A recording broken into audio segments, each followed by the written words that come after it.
اعوذ باللہ من الشیطان الرجیم بسم اللہ الرحمن الرحیم۔ لیلۃ القدر کی شرعی حیثیت۔ بسم اللہ الرحمن الرحیم۔ انا انزلناہ فی لیلۃ القدر وما ادراک ما لیلۃ القدر لیلۃ القدر خیر من الف شہر تنزل الملائکۃ والروح فیہا باذن ربہم من کل امر سلام ہی حتی مطلع الفجر۔ اس کا ترجمہ: یقیناً ہم نے اس قرآن کو شب قدر میں نازل کیا اور اپنے پیغمبر تم کو کیا شب قدر کے بارے میں کیا چیز ہے؟ شب قدر خیر و برکت میں 1000 مہینوں سے بہتر ہے۔ اس رات میں فرشتے اور روح اپنے رب کی حکم سے اترتے ہیں ہر کام کے لیے۔ وہ رات امن اور سلامتی کی رات ہے اور وہ طلوع فجر تک رہتی ہے۔ یہ اس کا ترجمہ۔ اس کے بارے میں پہلی حدیث ابو ہریرہ رضی اللہ تعالی عنہ نے فرماتے ہیں کہ نبی کریم صلی اللہ علیہ وسلم نے یوں فرمایا: جو شخص شب قدر میں ایمان کے ساتھ اور ثواب کی نیت سے کھڑا ہو، یعنی تراویح یا تہجد کی نماز میں، اس کے پچھلے صغیرہ یعنی چھوٹے گناہ بخش دیے جاتے ہیں۔ یعنی اللہ کے نبی صلی اللہ علیہ وسلم نے فرمایا کہ شب قدر کے دن ایمان کے ساتھ اللہ کے اوپر پورا سے پورا ایمان رکھ کے اور اس کے ثواب کی نیت سے جو آدمی اس رات میں نماز کے لیے کھڑا ہوتا ہے تو ایسا آدمی نماز پورا پڑھنے کے بعد اللہ تعالیٰ اس کے چھوٹے چھوٹے گناہ معاف فرما دے۔ یہ بخاری کی حدیث ہے۔ دوسری حدیث یہ بھی بخاری کا ہے۔ لیلۃ القدر کو رمضان کے آخری عشرے کے طاق راتوں میں تلاش کرو۔ یہ اللہ کے نبی صلی اللہ علیہ وسلم نے فرمایا کہ عائشہ رضی اللہ عنہا کا فرمان ہے۔ نبی کریم صلی اللہ علیہ وسلم یوں فرمایا کہ لیلۃ القدر کو رمضان کے آخری عشرے کی طاق راتوں میں تلاش کرو۔ بخاری کی حدیث۔ اس سلسلے میں چند سوالات۔ سوال نمبر 1، لیلۃ القدر کیا ہے؟ لیلۃ القدر رمضان کی آخری 10 راتوں میں سے ایک رات کا نام ہے۔ لیلۃ القدر رمضان کی آخری 10 راتوں میں سے ایک رات کا نام ہے جس میں اللہ تعالیٰ سال بھر کی تقدیریں لکھتے ہیں۔ اللہ سبحانہ وتعالیٰ قرآن مجید میں سورہ دخان میں 4 آیت میں یوں فرمایا: اس رات میں ہر حکمت والا معاملہ طے کیا جاتا ہے۔ یہ رات کے اندر میں ہر حکمت والا معاملہ اللہ سبحانہ وتعالیٰ لکھا دیتا۔ سوال نمبر 2، لیلۃ القدر کی فضیلت کیا ہے؟ لیلۃ القدر کی فضیلت کے بارے میں اللہ سبحانہ وتعالیٰ سورہ قدر میں 3 آیت میں فرمایا: شب قدر خیر و برکت میں 1000 مہینوں سے بہتر ہے۔ یہ رات کا خیر و برکت کے لحاظ سے 1000 مہینے سے بھی بہتر کا رات ہے۔ یہ تقریباً 23 سال کی عبادت ایک طرف، مسلسل دن اور رات، اور اس عظیم رات کی عبادت اس سے زیادہ بہتر اور افضل ہے۔ اسی جواب میں نمبر 2، اللہ تعالیٰ کے پیارے پیغمبر صلی اللہ علیہ وسلم نے یوں فرمایا: جو شخص شب قدر میں ایمان کے ساتھ اور ثواب کی نیت سے کھڑا ہو، یعنی تراویح یا تہجد یا نماز کے اندر میں، اس کے پچھلے صغیرہ گناہ بخش دیے جاتے ہیں، جیسا پہلے حدیث میں ہے، بخاری کی حدیث ہے۔ سوال نمبر 3، کیا اس کے لیے پوری رات کا قیام ضروری ہے؟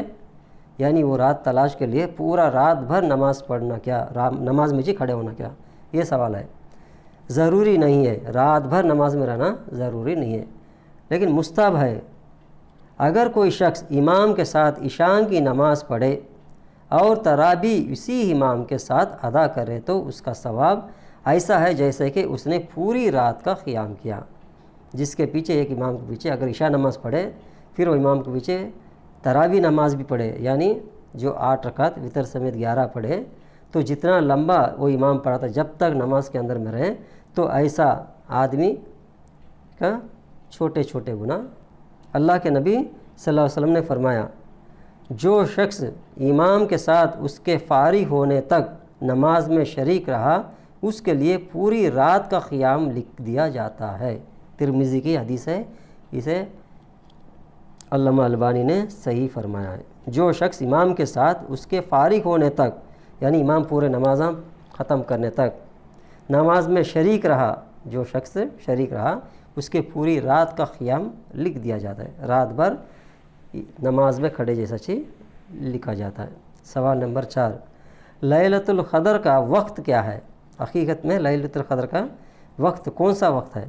لیلۃ القدر کا ایک لمحہ نہیں بلکہ پوری کی پوری رات ہے، یعنی خالی خاص کر کے یہ وقت ہی لیلۃ القدر کا نہیں، پورا رات پورا لیلۃ القدر کا اندر بھی جاتا، جیسے کہ سلام یہ حتی مطلع الفجر، وہ رات امن اور سلامتی کی رات ہے اور وہ طلوع فجر تک رہتی ہے، فجر نماز تک، فجر کا وقت تک رہتا ہے۔ یہ سورہ قدر کی 5ویں آیت ہے۔ سوال نمبر 5، لیلۃ القدر رمضان کی کس رات میں آتی ہے؟ یعنی لیلۃ القدر کیسو آخری 10 راتوں میں کون سی وقت پہ آتی ہے؟ رمضان کے آخری 10 دنوں کی تاخراتوں میں ہے، 10 دنوں کے اندر پھر بھی الگ کر دے گا تاخرات، جیسا کہ 21، 23، 25، 27، 29 یہ راتوں میں سے ایک رات ہوتا ہو۔ اللہ تعالیٰ کے پیارے نبی صلی اللہ علیہ وسلم نے فرمایا، لیلۃ القدر کو رمضان کی آخری عشرے کی تاخراتوں میں تلاش کرو، آخری 10 دنوں کے اندر میں تاخرات جو ہوتے ہیں اس کے اندر میں تلاش کرو۔ یہ ترمذی کی حدیث ہے۔ سوال نمبر 6، لیلۃ القدر میں کون سی دعا مانگنی چاہیے؟ لیلۃ القدر کے اندر میں خاص کر کے کیا دعا ہے؟ کوئی بھی دعا مانگا جا سکتا ہے، لیکن مستحب یہ دعا ہے کہ نبی کریم صلی اللہ علیہ وسلم نے فرمایا، جیسے کہ عائشہ صدیقہ رضی اللہ عنہا کی حدیث ہے یہ ترمذی کی، اللہم انکا عفو تحب العفو فاعف عنی، اے اللہ تو معاف کرنے والا ہے اور معاف کرنے کو ہی پسند فرماتا ہے، بس مجھے معاف فرما دے۔ یعنی اے اللہ تو معاف کرنے والا ہے اور معاف کرنے کو ہی پسند فرماتا ہے، بس مجھے معاف فرما دے۔ سوال نمبر 7، کیا لیلۃ القدر کے لیے کوئی خاص عبادت ہے؟ وہ لیلۃ القدر بارے میں کیا کچھ بھی خاص عبادت کر سکتے کیا؟ اس رات میں کوئی خاص طریقہ عبادت کا نہیں ہے، بلکہ اس رات میں کوئی بھی نیک عمل کریں جس کی 2 شرطیں ہیں۔ کون سا اچھا کام بھی کر سکتے ہیں لیکن 2 شرطیں کے اندر میں رہنا ہو۔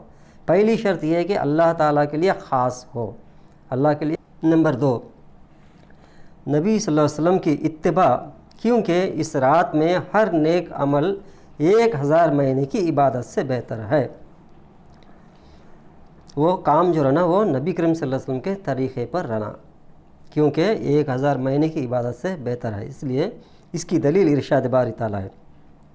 شب قدر خیر و برکت میں سے 1000 مہینوں سے بہتر ہے، وہی قدر کی آیت 3واں نمبر میں۔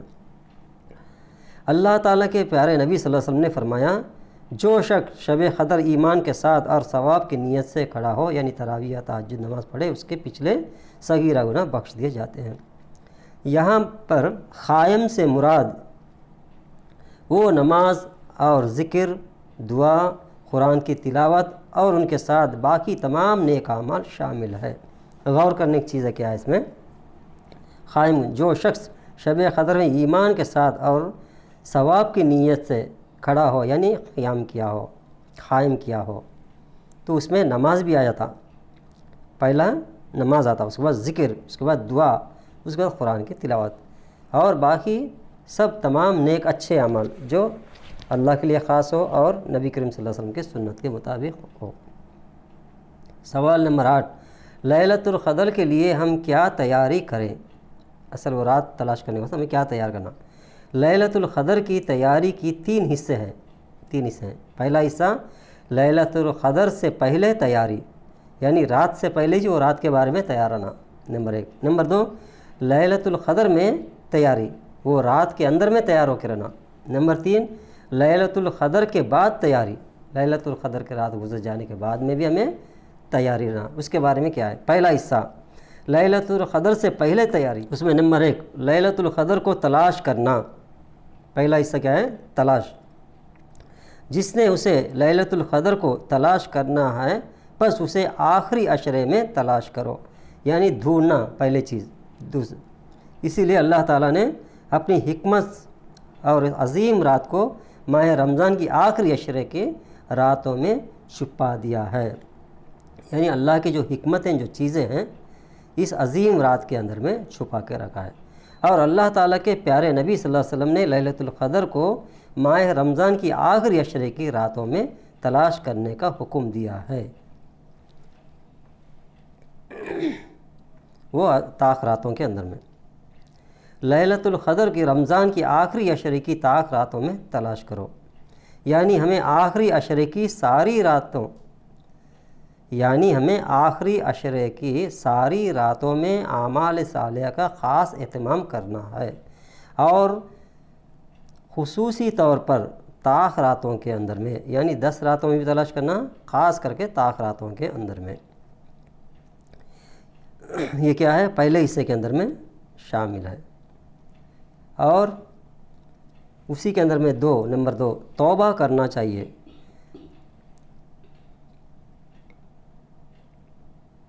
اللہ سبحانہ وتعالیٰ سورہ مریم میں آیت نمبر 60 میں فرماتا ہے، مگر جس نے توبہ کی اور ایمان لایا اور نیک عمل بھی کیے تو ایسے لوگوں نے جنت میں داخل ہوں گے، ایسے ہی لوگ جنت میں داخل ہوں گے، اور ان کے ذرا بھی تلخی نہ کی جائے گی، یعنی پورے سے پورا ان کو انصاف کیا جائے گا اور ان لوگ جنت میں جاتے۔ کیسے لوگ؟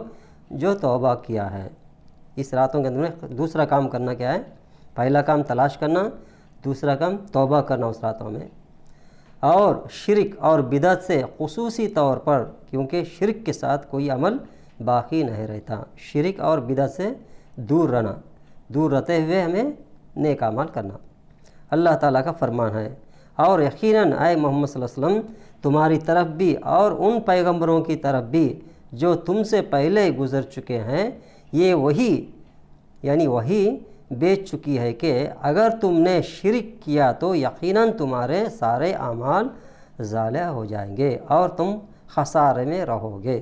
سورہ زمر کی آیت ہے۔ اللہ تعالیٰ فرماتا ہے کہ یقیناً اے پیغمبر تمہاری طرف بھی اور ان پیغمبروں کی طرف، اللہ تعالیٰ نے آپ صلی اللہ علیہ وسلم کی طرف اور ان سے پہلے جتنے بھی نبی ہیں ان کی طرف وہی بھیجا، یعنی ایک حکم بھیجا۔ کیا چیز ہے وہ؟ کہ اللہ کے ساتھ کسی کو شریک نہیں ٹھہرانا۔ اگر ایسا کام کرو گے تو تمہارے پورے اعمال بیکار ہو جاتے۔ یہ سورہ زمر کی 60 پر 5 آیت ہے۔ اس کے اندر میں خاص بات کیا ہے؟ اور بدعت کفر بھی سارے اعمال کو ارتکاب کر دیتی ہے۔ اللہ تعالیٰ یوں فرماتا ہے، یہ سورہ الفرقان کی 23ویں آیت ہے، اور دنیا میں جو وہ کوئی نیک اعمال کریں گے اب ہم ان اعمال کی طرف متوجہ ہوں گے اور ان کے ایسا کر دیں گے جیسے اڑتی ہوئی خاک، یعنی جیسا لکڑی جلانے کے بعد میں جو راکھ آتا، جیسا ہوائے تو اڑ جاتا، ایسا اعمال بیکار ہو جاتے۔ اگر کوئی شرک کیا، کوئی بدعت کیا، کوئی اسلام کے خلاف کوئی کام کیا، ایسا آدمی کے جو بھی عمل ہے وہ بیکار ہو جاتے ہیں۔ کہ مثال بتا رہا ہے کہ جیسا راکھ ہوتا، ہوا آتے ہی راکھ جیسا اڑ جاتا، ایسا اس کے اعمال بھی اڑا دیا جائے گا۔ سورہ فرقان کی آیت ہے۔ تیسرا، فرائض ادائیگی کا خاص اہتمام کرنا۔ تیسرا کام کیا کرنا میں؟ فرائض ادائیگی کا خاص اہتمام کرنا۔ فرض نمازوں کا، اللہ تعالیٰ کا حکم کیا کیا چیز ہے اس کے اوپر عمل کرنے کا پورا سے پورا کوشش کرنا۔ عمومی طور پر سارے فرائض، یعنی نماز ادا کرنا، اگر دھن دولت ہے تو زکوٰۃ ادا کرنا، اور حج بھی کرنا، اور روزے رکھنا، اور والدین کے ساتھ حسن سلوک اور صلہ رحمی کرنا، حقوق کی ادائیگی وغیرہ، اور خصوصی طور پر توحید اور سنت کی صحیح سمجھنا اور ان پر عمل کرنا، یعنی یہ سب فرائض میں آتے۔ کیا کیا آتے ہیں؟ اللہ پر پورا توکل کے ساتھ ایمان رکھنا، یقین رکھنا صرف خالق اور مالک اللہ ہی ہے، اور اس کا حکم کے مطابق 5 وقت کی نماز پابندی سے کرنا، اور روزے رکھنا، اگر پیسہ ہے تو اس کے اوپر میں سونا ہے تو اس کے اوپر زکوٰۃ ادا کرنا، اور حج کرنا، اور ماں باپ کا حسن سلوک کرنا ان کے ساتھ، اور صلہ رحمی کرنا، اگر کسی سے دشمنی بغض ہے ایسا نہیں کرنا، آپس میں میل ملاپ کر کے رہنا، اور حق ادا کرنا، اڑوس پڑوس کے حق، ماں باپ کے حق، شوہر بیوی کے حق، جو بھی ہے حقوق اللہ اس کے ساتھ حقوق العباد بھی پورا کرنا، اور خصوصی طور پہ توحید اور سنت کے صحیح طریقے سے اس کو سمجھنا اور زندگی میں عمل کرنا۔ اللہ تعالیٰ کا فرمان ہے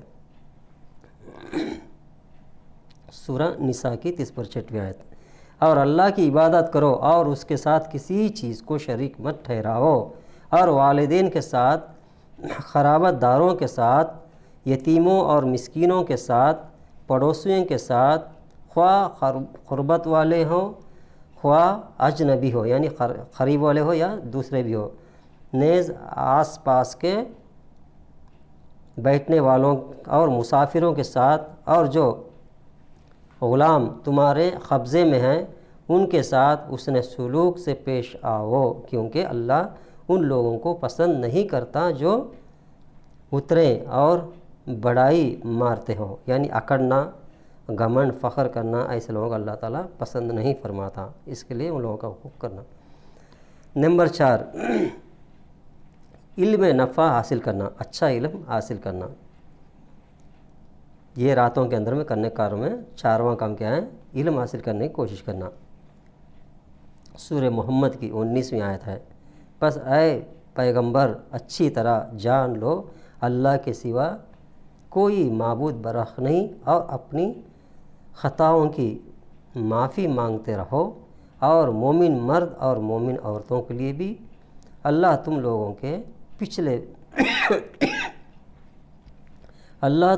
کے چلنے پھرنے اور رہنے سہنے کی خوب خبر رکھتا ہے، یعنی جان لینا، علم کے بارے میں جان لینا، اللہ کے بارے میں، نبی کے بارے میں، آخرت کے بارے میں، قبر کے بارے میں، حساب کتاب کے بارے میں، فرشتوں کے بارے میں، پورا علم ہمیں حاصل کرتے رہنا۔ اس کے بارے میں 4واں پوائنٹ میں یہ آتا ہے بات، علم حاصل کرنا، فائدہ مند علم حاصل کرنا، اور اللہ سے دعا بھی کرنا، اے اللہ فائدہ مند علم ہمیں عطا فرما کر۔ نمبر 5، عمل صالح کا خاص اہتمام کرنا، اخلاص اور اتباع سنت کی بنیاد پر صحیح عقیدے اور صحیح منہج کو سمجھنا، اس پر عمل کرنا، اور دوسروں کو اس کی طرف بلانا اور صبر کرنا، یہ بھی ایک چیز ہے، 5ویں چیز ہے۔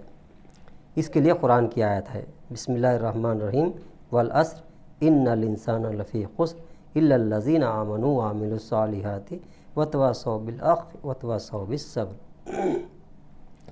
زمانے کی قسم کہ انسان یقیناً خسارے میں ہے، سوائے ان لوگوں کے جو ایمان لائے اور نیک عمل کیے، اور جنہوں نے آپس میں حق کی وصیت کی، تلقین کی، اور ایک دوسرے کو صبر کی نصیحت کی ہے۔ سورہ عصر کی 1 سے 3 آیت ہے۔ دوسرا حصہ، اب دوسرا حصہ شروع ہوتا ہے۔ دوسرا حصہ لیلۃ القدر میں تیاری، کیا تیاری کرنا؟ پہلے کیا ہے؟ یہ دوسرا حصہ ہے تیاری کا۔ نمبر 1، روزے کا حق ادا کرنا، یعنی روزہ جس طریقے سے رہنے کا ہے اس طریقے سے روزہ رہنا۔ دوسرا، 5 نمازوں کا حد ادا کرنا، یعنی جس طریقے سے آپ صلی اللہ علیہ وسلم، نبی صلی اللہ علیہ وسلم نماز ادا کرے اس طریقے سے نماز پڑھنا، نماز کے بعد اور صبح شام کی مسنون اذکار پڑھنا، یعنی دعائیں وغیرہ پڑھتے رہنا۔ 3، عشاء کی نماز کے بعد تراویح کی نماز اس امام کے پیچھے اہتمام کرنا، اور کثرت سے 4 کیا ہے؟ اور کثرت سے دعا مانگتے رہنا، اللہم انک عفو تحب العفو فاعف عنی۔ اور 5، کثرت سے اللہ تعالیٰ کا ذکر کرنا، اور قرآن مجید کی تلاوت، اور مسنون دعائیں اور اذکار پڑھنا اس رات میں۔ یہ دوسرا حصہ کرنے کا۔ تیسرا حصہ لیلۃ القدر کے بعد تیاری۔ اس کے بعد میں تیاری کیا ہے؟ اللہ تعالیٰ کا شکر ادا کرنا چاہیے۔ اللہ تعالیٰ فرماتے ابراہیم علیہ السلام، سورہ ابراہیم میں 7ویں آیت، اور جب تمہارے رب نے تمہیں آگاہ کر دیا کہ اگر تم شکر گزاری کرو گے تو بے شک میں تمہیں زیادہ دوں گا، اور اگر تم ناشکری کرو گے تو یقیناً میرا عذاب بہت سخت ہے۔ کیا کرنا؟ شکریہ ادا کرنا۔ یہ لیلۃ القدر ہونے کے بعد اللہ تعالیٰ ہم نے جاگنے کا طاقت دیا، روزہ رکھنے کا ہدایت دیا، اور نماز پڑھنے کا طاقت دیا، یہ سب کا شکریہ بھی ہمیں ادا کرتے رہنا۔ نمبر 1، زکوٰۃ الفطر ادا کرنا، یعنی جو فطرے دینے کا ہے وہ ادا کرنا۔ نمبر 2، عید کے دن فرائض کی ادائیگی اور مسنون اعمال کا اہتمام کرنا اور محرمات کا اجتناب کرنا، یعنی عید کے دن کیا کیا جو چیزاں کرنے کا ہے پورا کرنا، یعنی عید کا نماز پڑھنا اور خیرات کرنا وغیرہ جو بھی ہے وہ سب کرنا، اچھے کاموں پورے کرنا۔ نمبر 3، شوال کے 6 نفل روزے رکھنا اور دیگر نفلی عبادت کا اہتمام کرنا۔ رمضان ہونے کے بعد میں جو 6 روزے ہیں جو شوال کے، اس کو بھی رکھنے کے لیے کوشش کرنا، یعنی رمضان ہونے کے بعد کرنے کا کام ہے۔ نمبر 4، پورے سال میں عبادت کا حق ادا کرنا، خاص اور اخلاص اور اتباع سنت کے بنیاد پر، یعنی باقی دنوں میں، باقی 11 مہینے جو ہے رمضان آنے تک پورے سے سال پورا بھی عبادت میں گزارتے رہنا، نمازاں برابر پڑھتے رہنا اور سنت کے اوپر عمل کرنا۔